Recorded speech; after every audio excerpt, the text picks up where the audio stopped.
Good morning. Good morning. Happy Thursday. Woo! We've made it through. I'm really bad with fractions. 4/5 of the week. Is that correct? I think that's correct. Absolutely. We haven't made it through yet.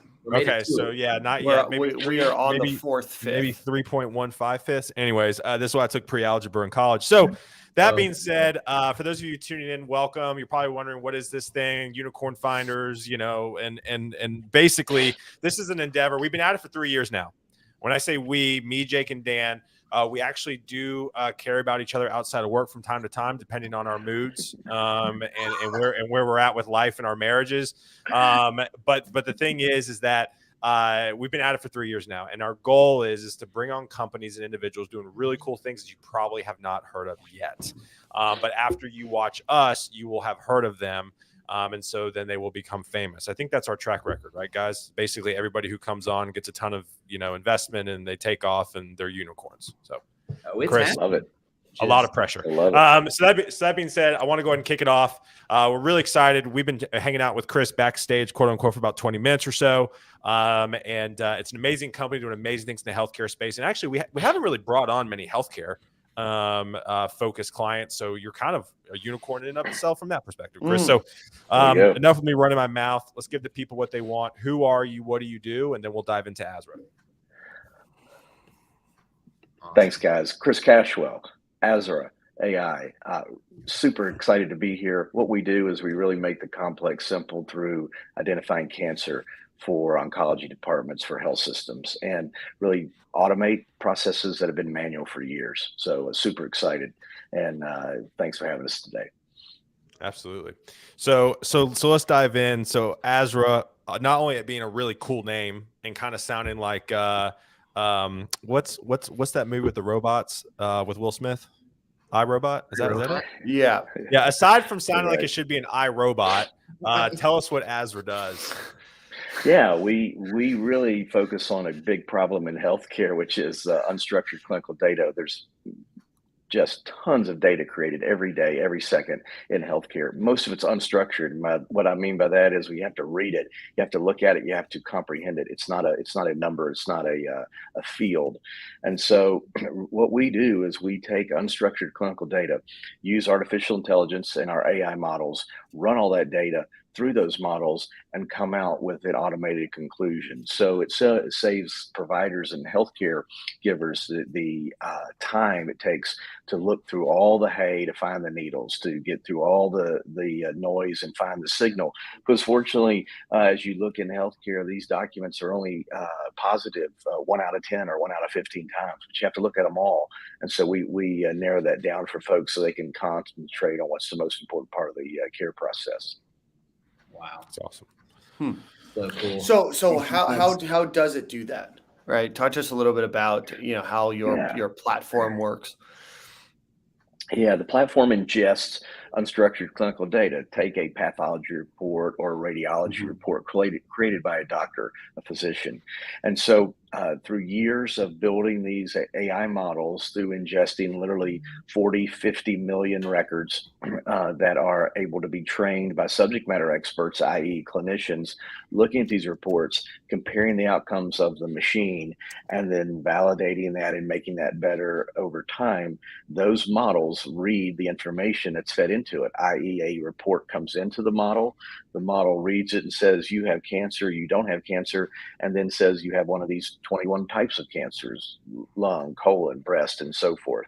And then with the output of that information, it serves it up to the user on an application on a screen, just like your computer screen that you're looking at today, and says, here's the patients in rank order. Here's all the positives, here are the negatives, here's the type of cancer they have, and here's what you can go do with them. And so being able to do that in an instant, as opposed to going and looking and waiting for those reports to come in and reading each of them, it saves a tremendous amount of time, but also means that that clinician can focus talking to the patient, not looking for the patient through electronic medical records, which takes a lot of time.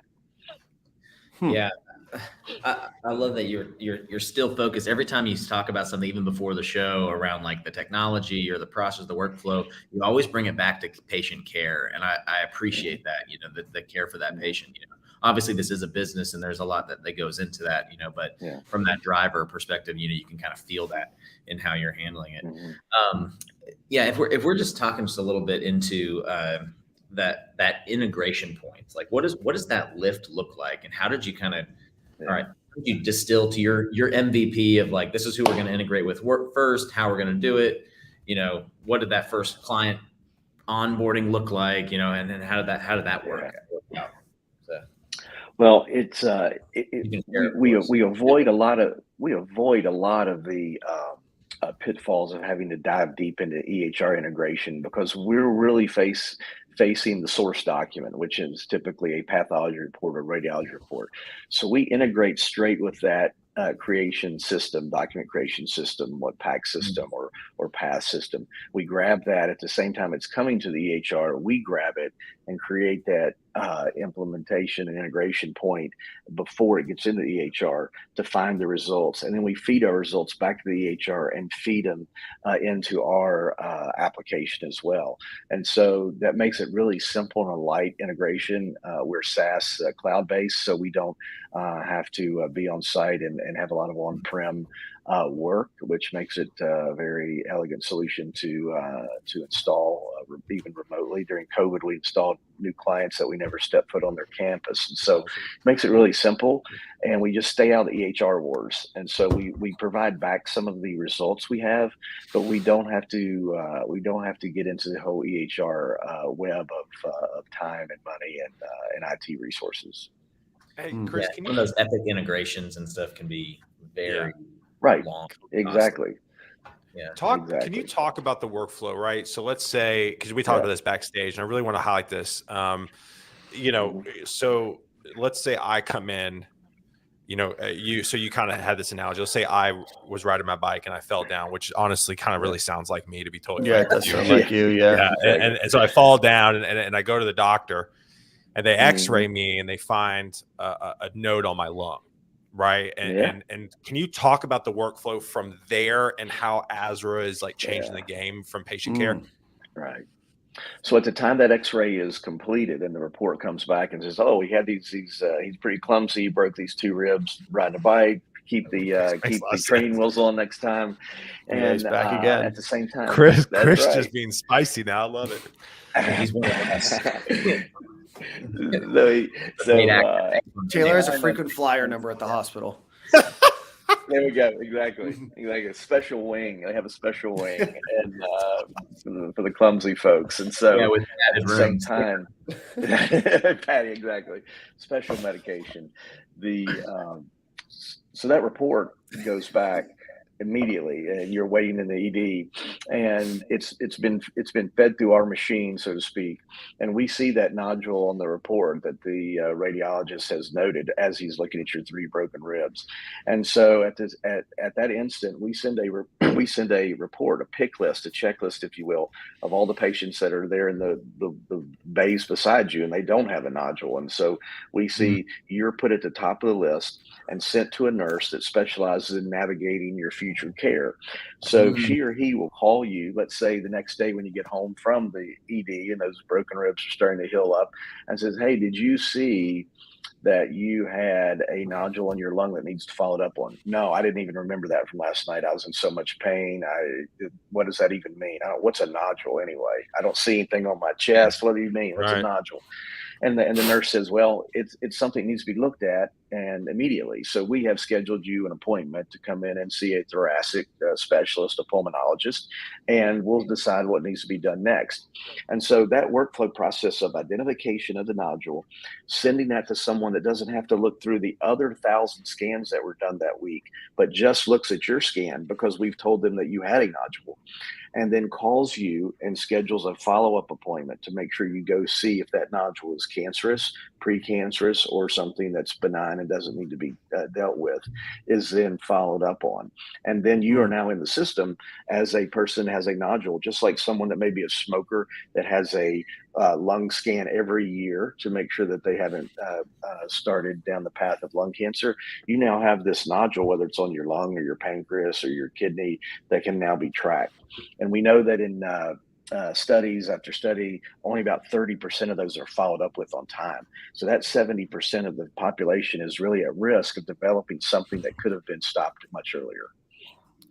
Where does the funnel usually slow down from a follow-up perspective? Is it on the health system side? Is it on the patient side? Is it both? It's a little bit of both. The typical funnel happens with either the patient doesn't see the importance of following up immediately, or or the health system doesn't follow up to alert that patient that what they have is really serious and needs to be followed up on. We have an example. We saved a patient, potentially saved their life, in a customer in the Northeast, where she knew she had a nodule after her accident in the ED. She called and set up a follow-up appointment for her lung doctor and set it up for 5 months later. Our technology had flagged her. The nurse called her and said, "You can't wait 5 months. Your nodule's already at 12 millimeters. We need to get you in this week." Turned out she had stage 1 lung cancer. Wow. So it's a gray area between whether it's the patient, quote, at fault or the health system at fault. It's really not anybody's fault. It's just, if you're not an expert and know what you need to do in any given scenario, and then on the health system side, if you only have so many people that can look through this manually, it's just hard to be able to do this without technology. And that's what the technology really brings to bear, is allowing people to focus on the patient's care as opposed to finding patients and looking for patients to care for. So much of the survival rating is based on early detection. Oh yeah. Right. Dan? Chris, I want to ask a question, and this comes from kind of an evil side of just being in the business world, right? I know a lot of these health systems are obviously in competition with one another. I know your platform is there to say, I know you mentioned 3 different, healthcare systems there in the Nashville area. What's stopping, somebody from using your platform and not disseminating that out to other folks in the healthcare system locally and trying to keep that patient from going to a rival hospital or a rival health system? And, maybe I'm the lowest rated of the 3 and I want to try to keep them, at my hospital instead of going to maybe like a Vanderbilt, right? Yeah. It's a great question, Dr. Evil. We actually do have we actually do have clients that say, "Hey, can we use this technology exclusive because we believe it will help us grow our patient base at an advantage over a competitive health system?" Absolutely. What we see happen is the basic tenet of do what's best for the patient typically rules in the process. So if I'm using my technology and someone else isn't, but yet someone else has a faster or better opening for, say, a very subspecialty type of breast cancer, that navigator at that health system is morally and ethically, typically, it is obligated to say, "Hey, we've identified you have breast cancer, but because of your special type of cancer, Vanderbilt is the place to go, even though we contacted you from a different location." At the end of the day, we still all want to provide the best care, whether that's using our technology or whether it's just going to your regular physician that says, "Look, I normally treat patients at hospital X, but your special case, you need to go to hospital Y." That happens every day. So we won't get in the way of that. But 2 equal patients that have the same problem and have a place that they could get care equally at various locations, we absolutely would see ourselves as a competitive advantage using our technology, because we're going to find you first, we're going to get to you first, and we're going to get you that first appointment first and get you started on your care journey about a week faster than the competitive hospital can without our technology. So if you're a patient, do you want to get in and get your first appointment Monday or next Monday related to your cancer journey? So how far into, we have to go back to workflow here. Without Azra existing, what is it that, how's the hospital set up? How are the hospitals set up right now for that follow-up? Like, is this a separate job that someone's here to do this? Is this a headcount now they have to hire for, but at least they're getting early detection? Like, what does that look like? Yeah, today they use folks called nurse navigators and certified tumor registrars to identify people that are coming through their health system in the EHR in various ways to contact and then to keep them in their system and get their care as fast as possible from a clinical standpoint. And so those nurses spend, without our technology, they spend about 35% of the time with the patient navigating their cancer journey, and about 65% of the time actually looking through the EHR, looking through surgery schedules, and contacting that and finding the information to contact that patient. If the four of us went into the doctor or surgical biopsy lab today, and the four of us came out with a biopsy, and only one of us had a potential cancer diagnosis, we still have the four of us are still being reviewed. They're still trying to find the four of us manually Right. and then see what our results were. And so it's a very labor intensive process.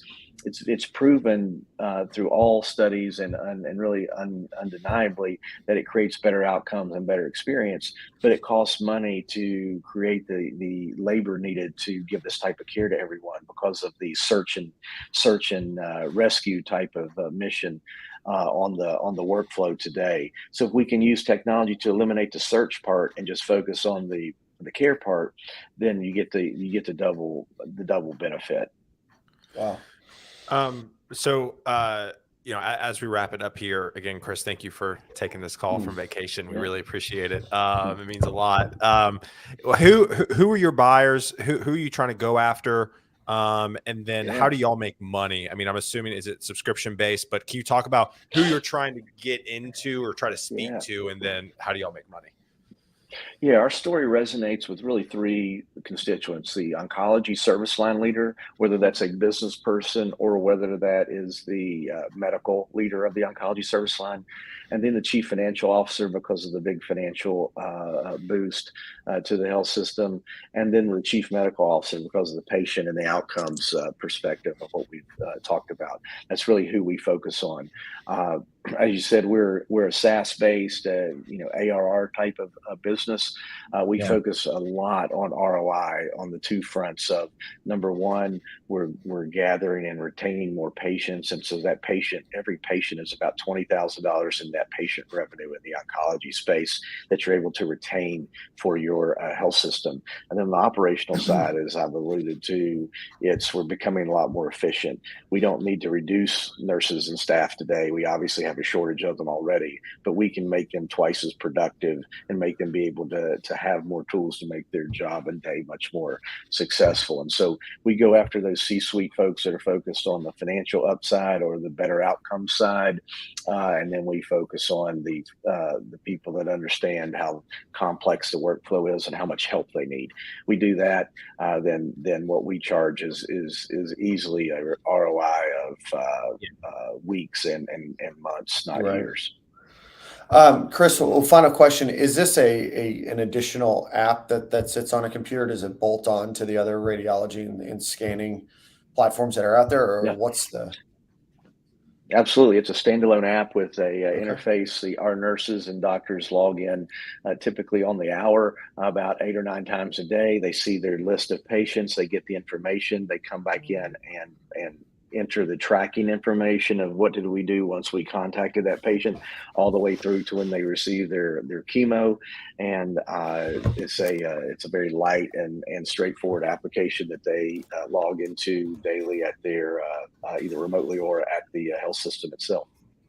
Wow. Have you all done any integrations with the CRMs for the hospital systems? I know we've done a lot of like Health Cloud, for Salesforce and things like that.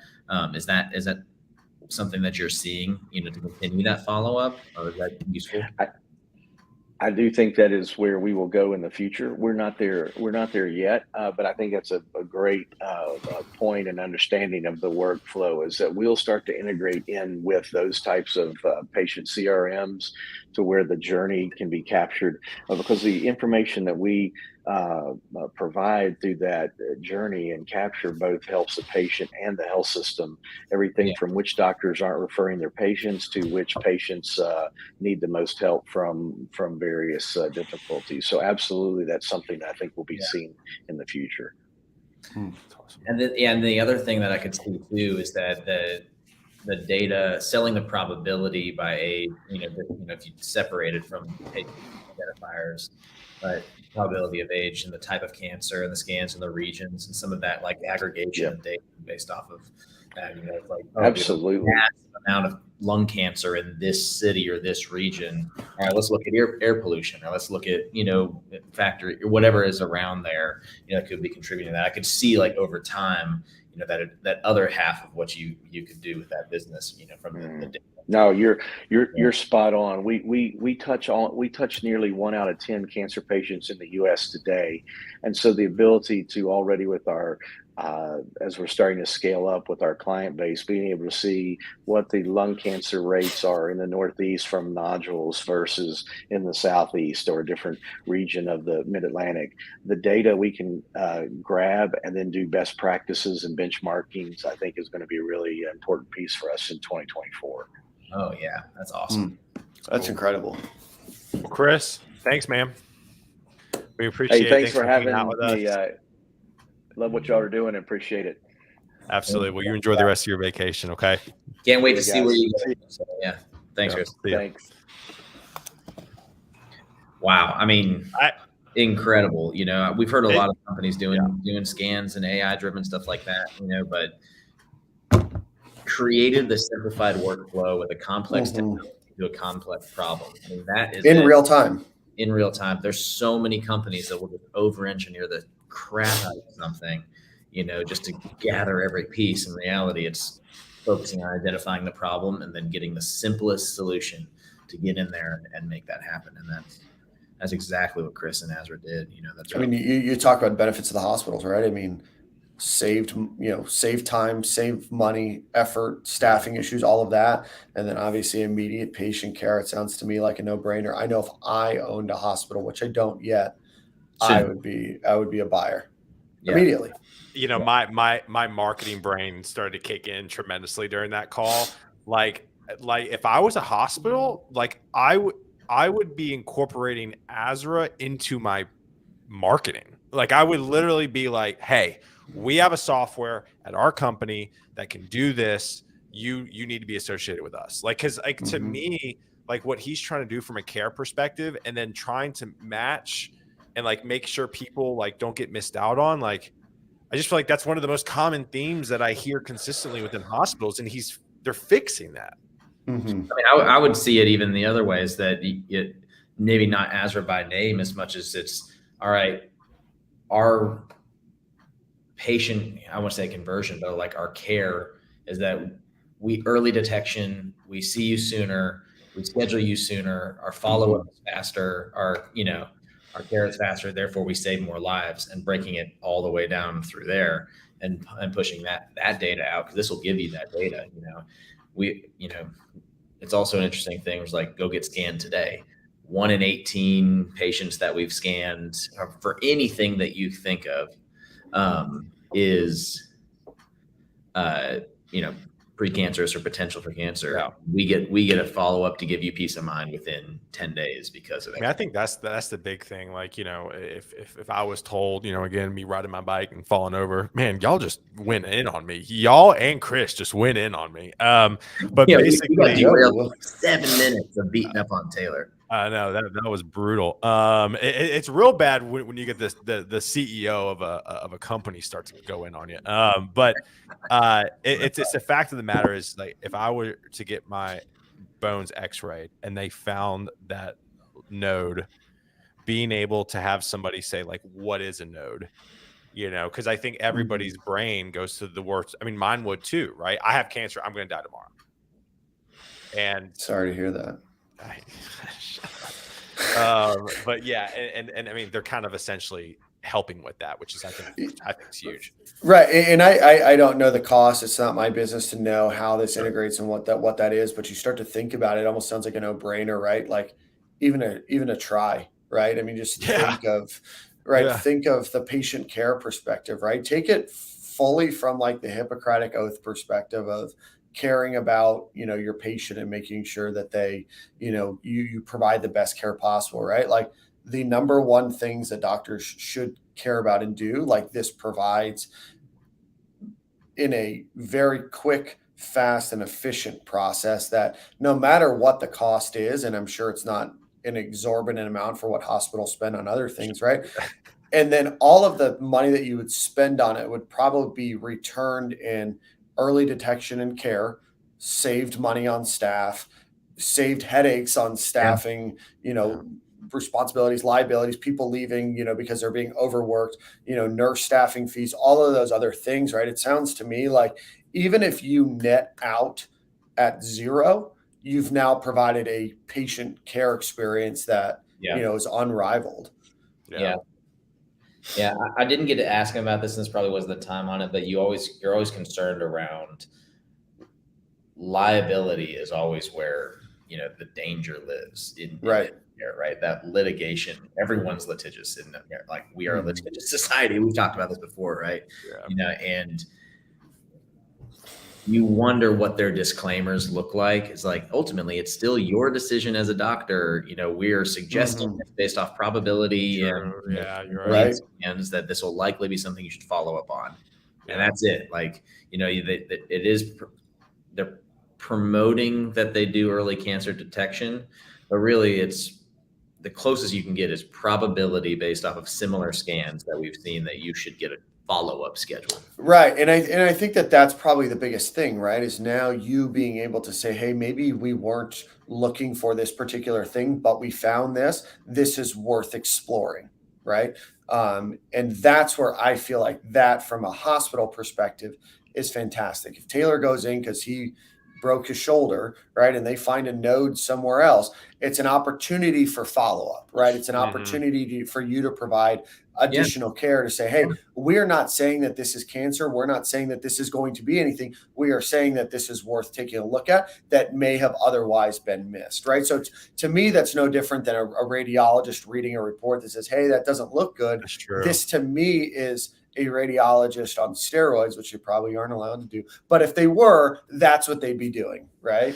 That's what, in my opinion, that's what this provides. Roid raging because So I'm going to say this, and I know this is not going to be accurate, but could we say while Strum was the Calendly for musicians, Azra is the Calendly for patients? No, I don't see it. I don't see it. Right. Yeah. I think it's a reach. I think that in post. Yeah. I appreciate you, Brandon. Don't add that with us. Yeah, put that on YouTube. No, but what I love about the platform is that it's focused on one thing right now. He's not saying this is going to be able to detect future tears in your knee or your shoulder or wherever it might be. We're focused on one thing, right? And with anything with machine learning and AI, it should get better and will get better with time and more data. And as you continue to do that, Jake, you talked about, confidence intervals, right? The more those confidence intervals move to that, 99.7 range that you want, right? So I can see, with more time, more data, more hospital systems, more images being put in, the more accurate it's going to be. And to me, it sounds like a no-brainer. I think we just talked to a future billionaire. Hopefully he remembers us little people. 100%. Yeah. Well, we have a pretty good track record. Our clothing line, Tough Crowd. When he goes to ring the New York Stock Exchange. All right, boys. Well, that was fun. Again, Chris, if you are watching this, thank you again for coming on with us, especially on vacation. Especially during vacation.